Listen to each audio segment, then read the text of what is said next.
fuera de México esta semana, pero me pidió que si podía venir a hablar en su lugar. Y me dio mucho gusto porque eso me da una oportunidad de platicar con ustedes de cosas de las que estoy muy interesado desde hace mucho tiempo. Y sí voy a hacer algún énfasis en fusión, precisamente porque esa es mi especialidad.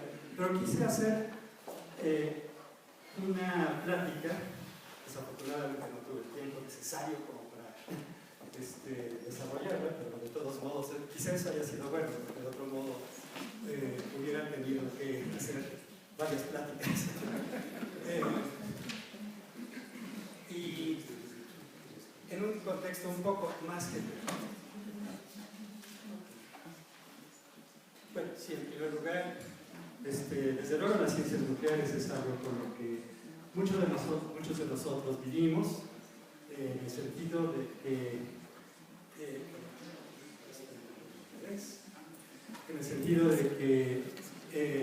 nuestra generación nació en medio del auge de las ciencias nucleares. Y bueno, para los que estudiamos en la Facultad de Ciencias de la UNAM, el mural de Charles Morado es especialmente representativo, en donde la energía nuclear aparece como algo que saca al hombre de las tinieblas y lo lleva a un futuro mucho más prodigioso, pero no sin pagar una cierta cuota. Bien, entonces quiero tocar, aunque sea brevemente, varios temas. En primer lugar, algo que para ustedes es muy conocido: ¿cuál será el futuro de la energía nuclear? ¿Qué esperaríamos en el futuro de la energía nuclear? ¿Cuáles son los experimentos de ciencia básica que pueden ser interesantes realizar junto con los reactores nucleares?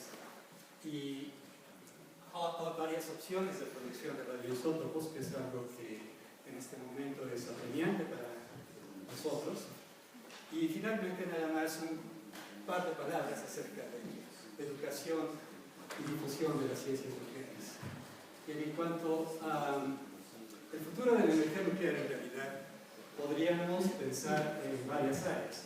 Por un lado, los reactores de fisión, que es algo que es una realidad. Hay del orden de 400 reactores de fisión nuclear operando en todo el mundo. Lo que mencionaban hace un momento, los reactores de fusión, que esperamos de los reactores de fusión, y una alternativa, esquemas híbridos de fisión y fusión. Bien. Pero nada más para dar una idea, tenemos que la energía nuclear es algo que, independientemente de los problemas que han resaltado en los últimos años, sigue teniendo un auge importante. Por ejemplo, en el caso de China, que tiene arriba de 1.000 millones de habitantes, únicamente 2.11% de energía eléctrica se produce a partir de energía nuclear, pero están viendo la forma de aumentar la producción de energía eléctrica por todos los medios, incluyendo la construcción de alrededor de 29 reactores de fisión nuclear. De esta tabla, para no detenerlos demasiado, me gustaría comparar el caso de España con el caso de México. España tiene una población aproximadamente de la mitad de la de México, un producto interno más o menos parecido al de México.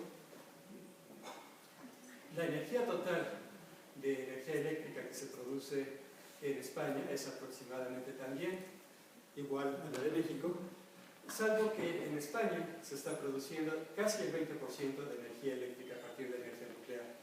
Y también sería interesante mencionar que otro 20% lo están produciendo a partir de energía eólica, de tal modo que eso significa que el 40%, aproximadamente el 40% de la energía eléctrica que se produce en España es una energía relativamente limpia, con la ventaja de la energía nuclear de que desde luego esto tiene un mayor factor de plata. Estos son datos tomados del PRIS, del Organismo Internacional de Energía Atómica, de acuerdo con el año pasado, tomando algo parecido del año anterior. Aquí vemos que de todos modos hay varios países como Francia que está construyendo nuevos reactores, está viendo la forma de reemplazar nuevos reactores. En el Reino Unido en este momento no tienen nuevos reactores, pero tienen un compromiso de reemplazar su flota nuclear. Desafortunadamente ellos han perdido el know-how en los últimos años, de tal modo que están recurriendo a Francia. Y mencionar el caso de China, del orden de 29 reactores. No sé, aquí que no bueno, el orden de 29 reactores. Y en el caso de Estados Unidos, aquí aparecen 3, en realidad hoy en día son ya 5, tengo entendido. Y bueno, desde luego, ¿cuál es la razón por la que la energía nuclear ha tenido un tropiezo tan grande? Pues desde luego los accidentes mayores como el de Chernobyl, el de Fukushima, que son algo que no se esperaba, particularmente en el caso de Fukushima. Probablemente en el caso de Chernobyl se pueden hacer críticas, se estuvieron haciendo críticas durante un número de años de que eran reactores mal diseñados, que fueron mal operados. En el caso de Fukushima, la situación es completamente diferente porque supuestamente estaba dentro de un ambiente en donde se suponía que no podrían ocurrir ese tipo de accidentes, que no podrían ocurrir con esta magnitud. Digamos que son accidentes que van más allá del accidente base de diseño del reactor. Y eso enseñó una gran lección, una serie de grandes lecciones. Una de ellas, desde luego, es que no basta el decir no pueden ocurrir los accidentes nucleares. Hay que estar preparados para mitigar los accidentes nucleares. Y desde luego la industria nuclear, igual que la industria aeronáutica, siempre va aprendiendo de los accidentes de tal modo que se ve la forma de que estos no vuelvan a ocurrir. De acuerdo con esto, en todas partes del mundo, todos los países que tienen reactores nucleares se han preguntado, bueno, ¿y esto podría llegar a ocurrir aquí? Pero obviamente que ocurra un terremoto de grado 9 o seguido de un tsunami es poco probable que ocurra en otras partes. Pero realmente lo que provocó la cadena de accidentes de Fukushima no fue simplemente eso, sino que fue una inundación. Y una inundación se puede dar en muchas partes del mundo, se pueden dar reactores que están cerca de una presa, en caso de que la presa falle, se puede dar debido a huracanes. Y esto ha llevado a que ahora la industria nuclear vea más allá de lo que veía antes en la previsión de accidentes y no sobreinsistir también en la mitigación de accidentes. O sea, no basta decir esto no puede ocurrir, hay que estar preparados para saber qué hacer en caso de que esto llegue a ocurrir. De todos modos, hoy en día ya no estaríamos pensando necesariamente los reactores que existen, reactores de segunda generación o de tercera generación, como muchos de los que se están construyendo, sino que se está yendo bastante más allá. Por un lado, se habla de hacer reactores modulares pequeños, los Small Modular Reactors, como este, que es un ejemplo de una compañía americana. También Westinghouse está trabajando en esto mismo. Este es no me acuerdo ahorita, es New ¿qué? Hay otro acá, ¿se acuerda? New algo. New Scale, exactamente. Bien. Y no solo eso, también es necesario trabajar en investigación para pensar en otros ciclos. Por ejemplo, en el caso del ciclo de torio, se tendría la ventaja de que el torio es mucho más abundante que el uranio, y en un reactor de sales fundidas de torio, esto permitiría además tener un quemado muchísimo más eficiente del combustible, de tal modo que para muchos el futuro estaría ya no tanto en seguir trabajando sobre el núcleo de uranio, que de todos modos se tiene que continuar durante varios años, sino cambiar hacia el núcleo de torio. Esto desde luego tampoco es trivial, porque el ciclo de torio trabajaría con mayores temperaturas, lo cual es bueno bajo el punto de vista de eficiencia, pero al trabajar con sales fundidas también tiene problemas de corrosión, lo cual implica que es necesario trabajar en los materiales apropiados para este tipo de reactores. Y desde luego, de todos modos, tenemos el problema dentro del ciclo de uranio de los desechos o los residuos radioactivos, como le quieran llamar. Por un lado está el hecho de que muchos de los residuos están siendo conservados en albercas de combustible gastado. Bueno, en el caso de Fukushima se vio que eso no es muy buena idea. De hecho, una de las lecciones que se aprende en el caso de Fukushima es que las albercas de combustible gastado, en donde la filosofía de defensa a profundidad no está completamente implementada, puede ser un riesgo. Desde luego, lo que se está haciendo en muchas partes es pasar a los contenedores secos, los cuales eventualmente tendrían que ser dispuestos en cavernas. Esto tampoco es enteramente claro, probablemente no por razones técnicas, sino por razones científicas, perdón, por razones políticas, no por razones científicas. Pero mientras esto siga siendo un problema de aceptación social, es un problema. No podemos decir que no lo es. Y bueno, más allá de eso, lo que se estaba mencionando, bueno, seguimos pensando en la fusión como aquella opción en la cual no tendríamos desechos radiactivos de vida media larga, o sea, no tendríamos productos de fisión, aunque sí tendríamos residuos radiactivos con activación de neutrones. Pero esto ha resultado considerablemente más difícil de conseguir que lo que uno había pensado. Y bueno, dentro de esto,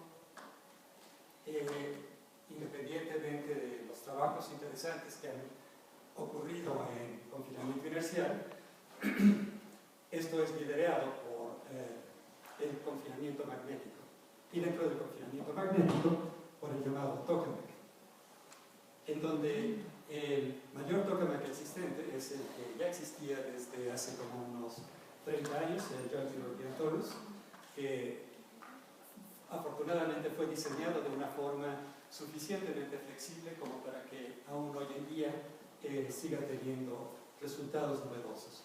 Pero uno de los problemas importantes es que solo 2 tokamaks fueron diseñados para trabajar con deuterio y tritio, que son las reacciones que nos interesarían. En el caso del deuterio y tritio, se produce una partícula alfa, la cual a su vez debe de servir para calentar el plasma, y la mayor parte de la energía se va en forma de neutrones, de tal forma que esta es la que tendríamos que recuperar en un cobertor para poder convertirlos en calor y esto eventualmente producir energía. Pero el problema que tenemos es que la pared de estos tokamaks debe de estar hecha de un material de número atómico suficientemente bajo para que las impurezas no enfríen al plasma. Sin embargo, ocurre que el material que ha resultado más apropiado, que es el grafito, tiende a absorber el hidrógeno. Y puesto que el tritio es un material radioactivo, no nos podemos dar el lujo de que ese tritio se vaya a las paredes, porque es limitada la cantidad de actividad permitida dentro de la planta. Eso significa que es necesario idear nuevos materiales. Entonces, por ejemplo, en el caso de JET, actualmente se está trabajando con una nueva pared de berilio, en donde en la parte de abajo, en la parte de abajo, que es la que se conoce como el diversor, se tendría tungsteno, pero de todos modos, aunque el berilio parece que funciona muy bien, el poco tungsteno que hay dentro del aparato va en detrimento de la operación del plasma. Entonces, esto es un problema técnico mayor. Ahora, entonces lo que estoy diciendo es que desde los años, perdón, otra vez me estoy yendo al revés, desde los años 90, en que se hicieron experimentos con deuterio y tritio,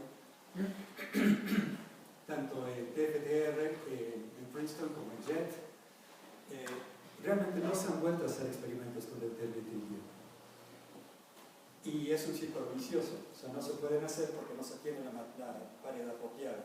Y al mismo tiempo no se desarrollan los materiales para tener la pared apropiada porque no se tiene una fuente de neutrones que sirva para probar estos materiales.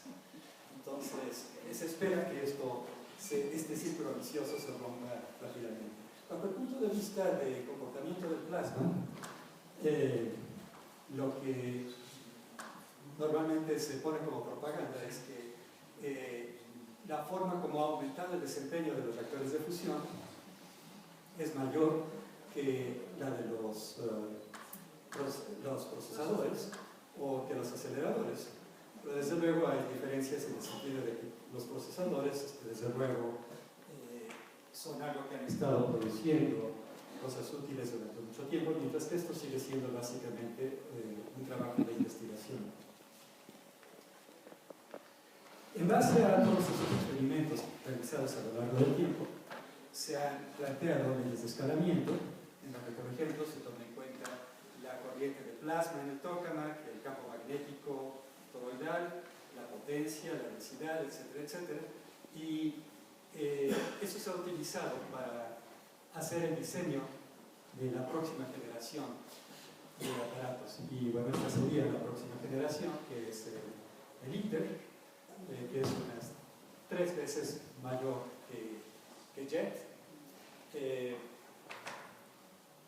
No sé si haya sido bueno o malo, se puede ver bajo los dos puntos de vista, se puede ver el vaso medio vacío o medio lleno. ITER ha sido un experimento internacional en el cual actualmente participan 7 socios, que se está construyendo en Cadarache. Después de poder resolver muchos problemas políticos, eventualmente se llegó a la conclusión de que la sede se le daría a Cadarache. Ahora, recuerdan ese aparato que estaba en la parte, en la transparencia anterior, ese sería dentro del complejo de lo que sería nuestro nuevo reactor. Y bueno, efectivamente se está construyendo. Hay una gran polémica respecto al costo. Los costos se han venido incrementando. Originalmente, cuando se firmó el acuerdo con la organización ITER en el 2007, se decía que iba a costar 5.000 millones de euros la construcción.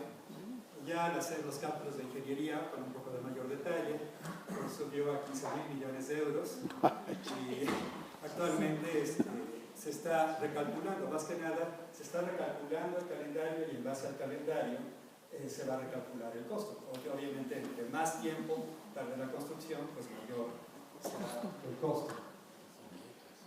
Pero bueno, obviamente se está construyendo y desde luego las oficinas administrativas ya están listas. Ahora, para darles una idea de dónde nos deja esto parados, obviamente ITER es un avance muy importante, pero es todavía muy lejano de lo que va a ser un reactor de fusión, de lo que necesitaríamos para un reactor de fusión. Recuerden que de las reacciones de deuterio-tritio, uno de los productos era el helio 4, eran estas partículas alfa que tenían una energía de alrededor de 3 metros. Pero en realidad, esa quisiéramos utilizarla para calentarnos. La fracción de calentamiento, si defino Q como la potencia de fusión obtenida en el reactor con respecto a la potencia de calentamiento que se le está metiendo, podemos calcular en base a eso la fracción de calentamiento, y una álgebra sencilla me da esta formulita. Y esto me lleva a lo siguiente: los experimentos que se han hecho hasta la fecha tienen una ganancia del orden de 1, es decir, que la fracción de calentamiento por esas partículas alfa es de apenas el 17%. Para poder tener un reactor de fusión necesitaríamos una ganancia del orden de 20. ITER está calculado para una ganancia del orden de 10, de tal modo que todavía, aunque ya se estaría en el régimen en donde el calentamiento de las partículas alfa es significativo, no es todavía lo suficientemente significativo como para tener un reactor. Y la pregunta aquí es: ¿cuál es la nueva física que va a aparecer cuando estas partículas alfa juegan un papel importante en el calentamiento del plasma? Es algo que no sabemos y no lo podremos saber mientras que no se hagan los experimentos necesarios. Bien. Bueno, esto me lo puedo... No. En realidad, aquí podríamos pensar que hay dos rutas de asalto hacia el régimen en el que quisiéramos operar un reactor. Aquí lo que estoy graficando es lo que se llama el parámetro de Lawson, que es el producto de la densidad del plasma por el tiempo de confinamiento de energía, mientras que aquí lo que tengo es la temperatura de los iones. Y si se hace un mapeo de los resultados de los distintos aparatos, se puede observar que hay dos rutas. Por un lado, la de hacer aparatos grandes, de tal modo que el tiempo de confinamiento está determinado básicamente por el tamaño del aparato. Entre más grande sea el aparato, más tiempo va a tardar en salir la energía. En el caso del Sol, el tiempo de confinamiento es del orden de 150 años, por ejemplo. Y por el otro lado, el aumentar la densidad a partir de campos magnéticos más intensos. Y aquí existe otra línea de investigación, que es la de los aparatos tipo Ignitor que ha propuesto Bruno Coppi, pero que han venido a ser relegados por ITER. Cuando estamos hablando de proyectos de miles de millones de dólares o de euros o lo que sea, lógicamente esto se convierte ya más bien en un problema político, y esto implica que se retiran recursos de otros aparatos, en este caso, de otras opciones. En este caso, Ignitor está todavía en el tintero, no es algo que esté claro que se vaya a poder construir. Y desde luego, el gran problema con los plasmas, independientemente de que hablemos de confinamiento magnético o de confinamiento inercial, son las inestabilidades. Siempre el plasma es muy difícil de mantener de una forma suficientemente quieta y tienden a aparecer este tipo de inestabilidades. Pero entonces, ¿por qué la gente sigue insistiendo en esto cuando todavía está tan lejano? Bueno, aquí tenemos el ejemplo del tokamak K-Star, construido en Corea del Sur, que inició su operación en el 2008. Es un tokamak completamente superconductor. Curiosamente, este es un proyecto del laboratorio de Princeton, pero como ellos no consiguieron el presupuesto necesario, entonces traspasaron el proyecto a Corea del Sur, y en Corea del Sur lo construyeron con tecnología propia. Enfrente del aparato tiene una pared con las placas de 71 compañías que están colaborando en el aparato. Entonces, ¿qué es lo que deja esto? Bueno, independientemente de que esto de que no necesariamente se tenga la fusión nuclear a la vuelta de la esquina, es algo que está produciendo trabajos, es algo que está produciendo tecnologías nuevas, y esto es esencialmente lo que le ha permitido a Corea del Sur participar como socio en ITER. Participar en ITER no significa simplemente hacer cálculos de física de plasmas, es mucho más que eso. Si ustedes ven en este momento, pueden ir a la página de ITER, www.iter.org, verán las plazas que se están abriendo. Prácticamente todas las plazas son de ingeniería.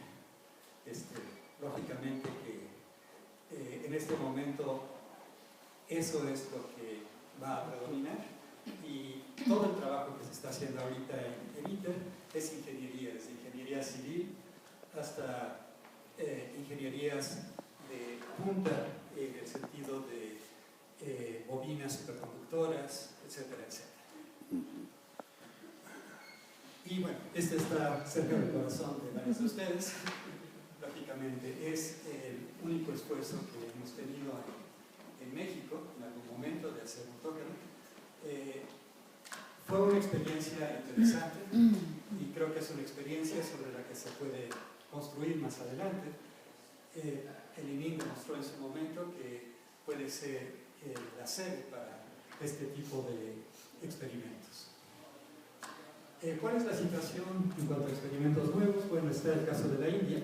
Es un caso interesante porque, al igual que IST en China y que K-STAR en Corea del Sur, el SST es un aparato completamente superconductor.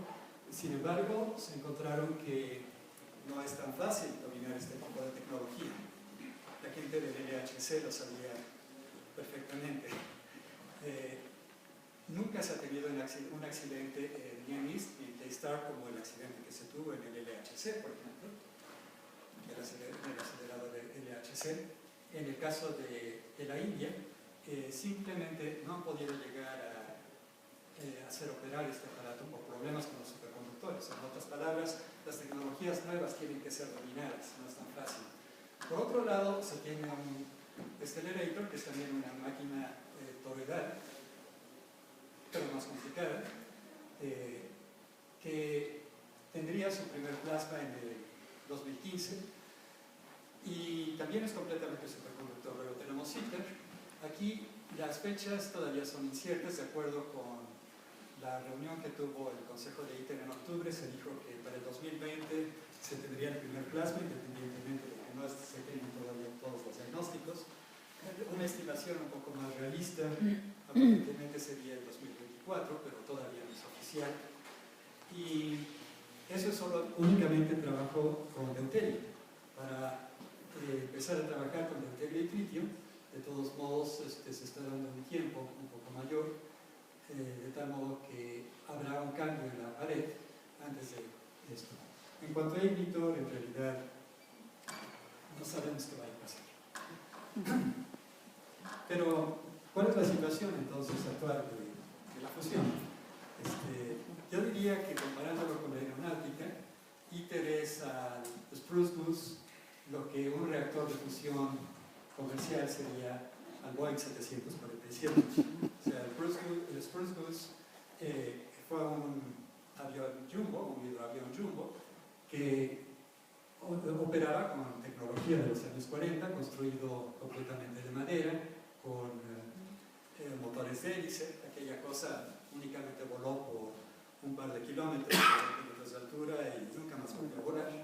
Sin embargo, hoy en día tenemos no solo el Boeing 747, sino el Airbus 380 y otros aviones que no tienen el mismo éxito comercial, pero que han sido de la misma magnitud. Lo que quiero decir con esto es que la idea fundamental no estaba equivocada, pero no se tenía ni la tecnología ni los materiales apropiados para poder llegar a este punto, y esa es la situación en la que estamos aquí.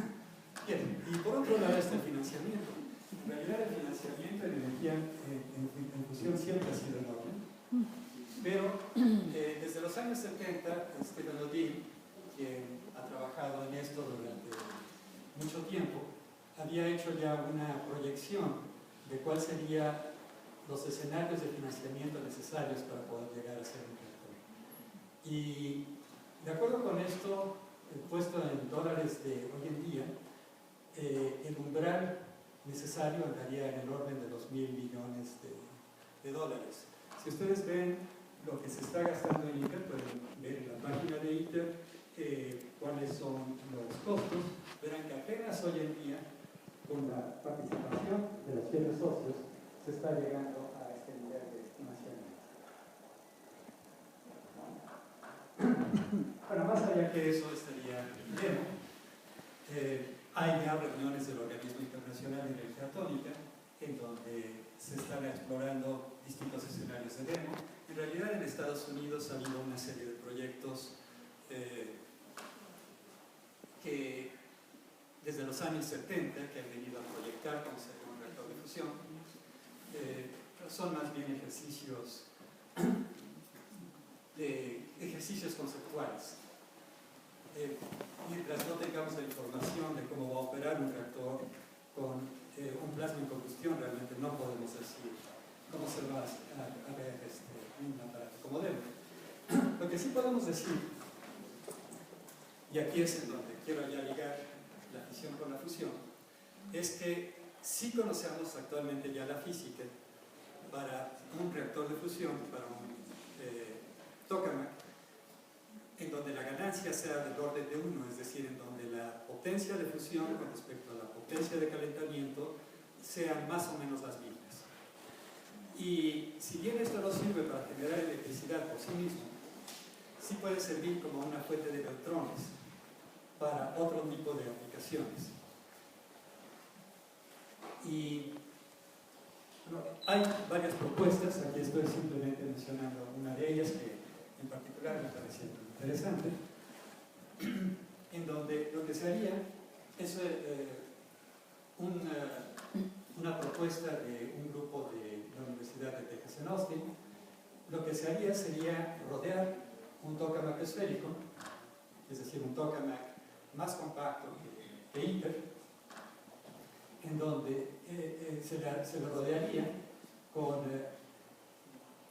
desechos de reactores de fisión. Y el propósito de esto sería utilizar los neutrones rápidos, estamos hablando de neutrones de 14 MeV del aparato de fusión, para transmutar los desechos radioactivos de un reactor de fisión. Esto además se podría combinar también para producir material físil a partir de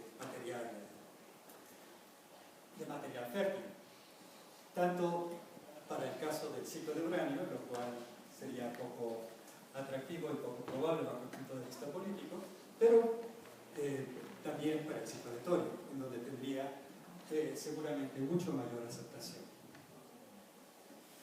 Y bueno, el tamaño de un aparato de este tipo sería desde luego más pequeño que ITER por sí mismo.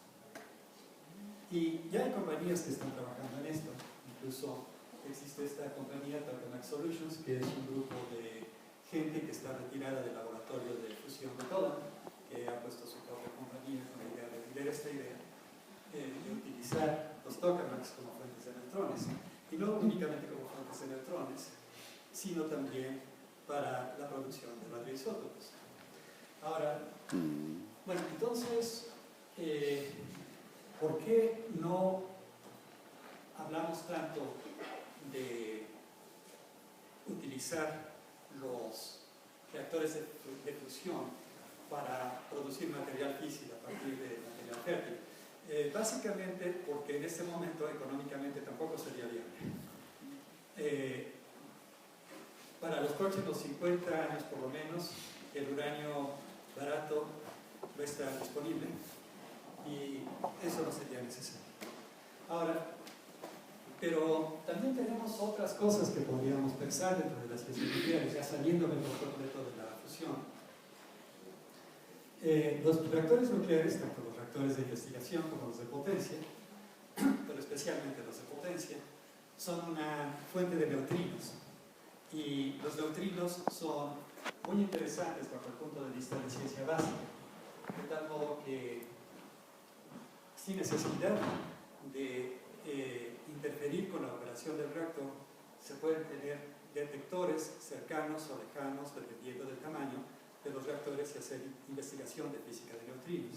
Este en particular es una propuesta se llama Lucifer, de un grupo en Francia,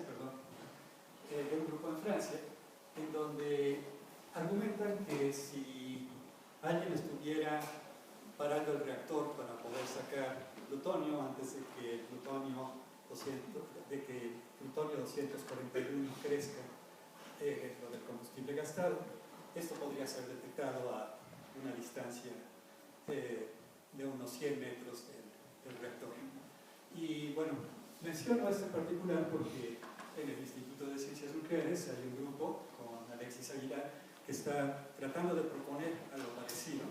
Están desarrollando los detectores, en el caso, a diferencia de Lucifer, que sería con un centellador líquido, ellos lo harían con un centellador sólido. Pero todavía falta que consigan las conexiones necesarias y los permisos para poder utilizar esto cercano al reactor de Laguna Verde, que sería su intención. Hay otra idea interesante que ha surgido en los últimos años, que es mapear el interior del reactor a partir de la dispersión de muones del núcleo del reactor. Este es otro trabajo de un grupo de Berkeley, que también parece bastante interesante, y es en donde la ciencia básica y la ciencia aplicada pueden jugar un papel importante más allá de lo que hemos visto hoy en día. No podemos soslayar un problema que conocemos desde hace por lo menos unos 5 o 6 años, que es el de la producción del molibdeno 99. Como muchos de ustedes saben, el principal productor del molibdeno 99 en América del Norte es el LRU de Canadá, que va a cerrar próximamente, y aunque los canadienses tenían un par de reactores listos para entrar en operación, resulta que no operaron como se esperaba que lo hicieran, de tal modo que no pudieron obtener su licenciamiento, y eso ha cerrado por completo esta opción. En el caso, ¿qué soluciones se están dando en distintas partes del mundo? Bueno, en el caso de Brasil, lo que me dicen, no sé si ya sea un hecho, es que están dispuestos a invertir $600 millones en un nuevo reactor de investigación. Sí, ya casi termino. En un nuevo reactor de investigación con el propósito de suplir la demanda en Sudamérica. Parte de ella está siendo suplida en este momento por reactores en Argentina.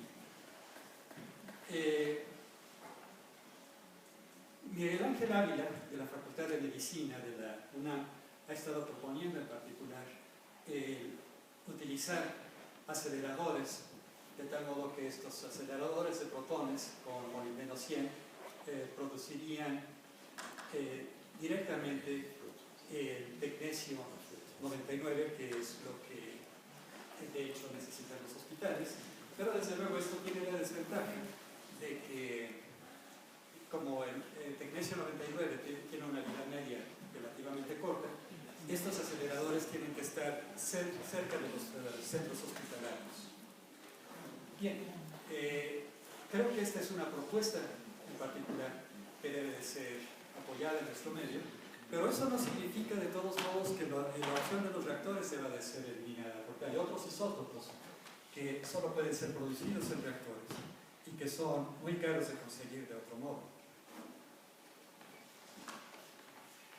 Decía al final nada más un par de palabras respecto a educación y difusión. Bueno, en primer lugar, el público no sabe realmente lo que son las ciencias nucleares. Prácticamente hablar de algo nuclear es hablar de algo malo, cuando lo único que ocurre es que no tienen el conocimiento necesario para evaluar si es bueno o malo.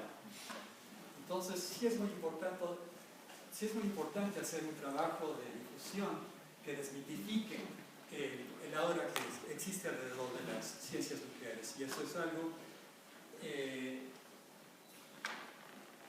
en lo que creo que no se ha hecho lo suficiente.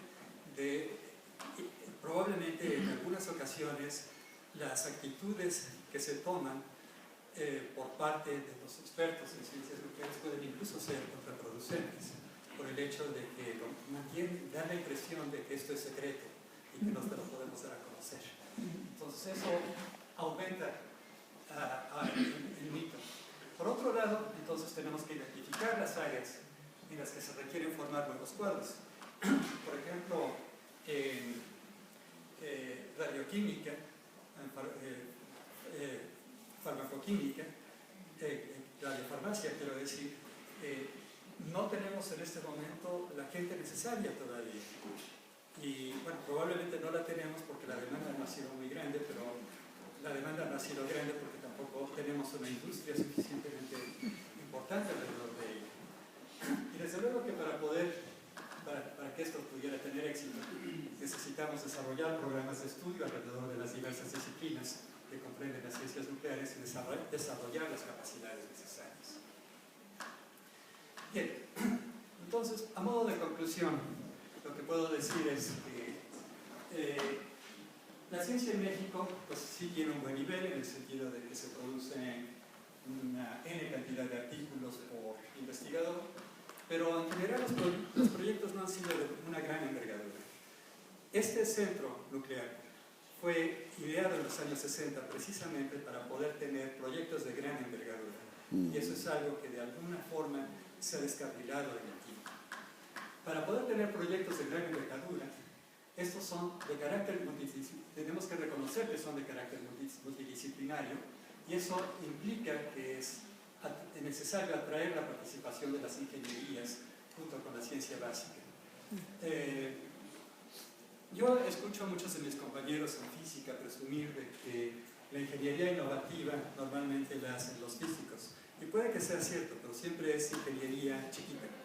Para hacer ingeniería de veras necesitamos ingenieros de veras, y eso significa entonces que también necesitamos que estos ingenieros sean atraídos a esta visión de ciencia básica, como en alguna época los ingenieros que construyeron este centro lo fueron. El ININ, desde luego, tiene una posición privilegiada para actuar como un laboratorio de infraestructura, que puede servir como un centro de nucleación para proyectos de mayor envergadura que atraiga a las distintas instituciones de educación superior, la UNAM, el POLI, los tecnológicos y de varias partes del país. De tal modo que...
prácticamente en este momento ya te podrían vender un acelerador de estos llave en mano para la producción de radioisótopos.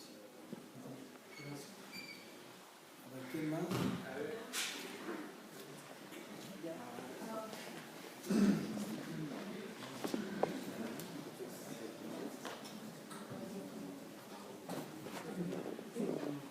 Yo le quería comentar que sobre la producción de aceleradores, ya en Italia llegaron a ser unas así tal como están, nada más a mí, para que me... No muevo más. Así, no le mueves, nada más así, nada más así. Nada más a mí. de ciclotrones en hospitales. Sí, sí, es lo que estoy diciendo, que ya en este momento hay compañías que te pueden vender los ciclotrones ya de mano. Pero no lo tenemos aquí. No, pero son los ciclotrones, están utilizando los ciclotrones que se utilizan para producir Para TDD, normalísimo. Sí, para hospitales. Sí, para hospitales, no es una tecnología muy diversa. El problema es la formación del blanco, pero no es tan difícil. Sí, estoy de acuerdo, Susana. Lo único que necesitamos es el Bien, vale.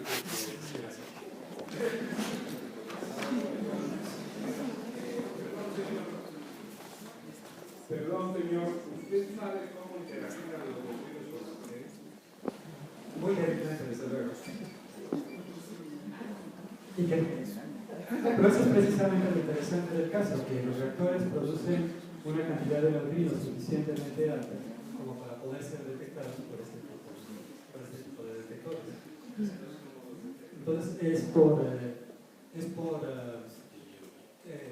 reacción de inversa.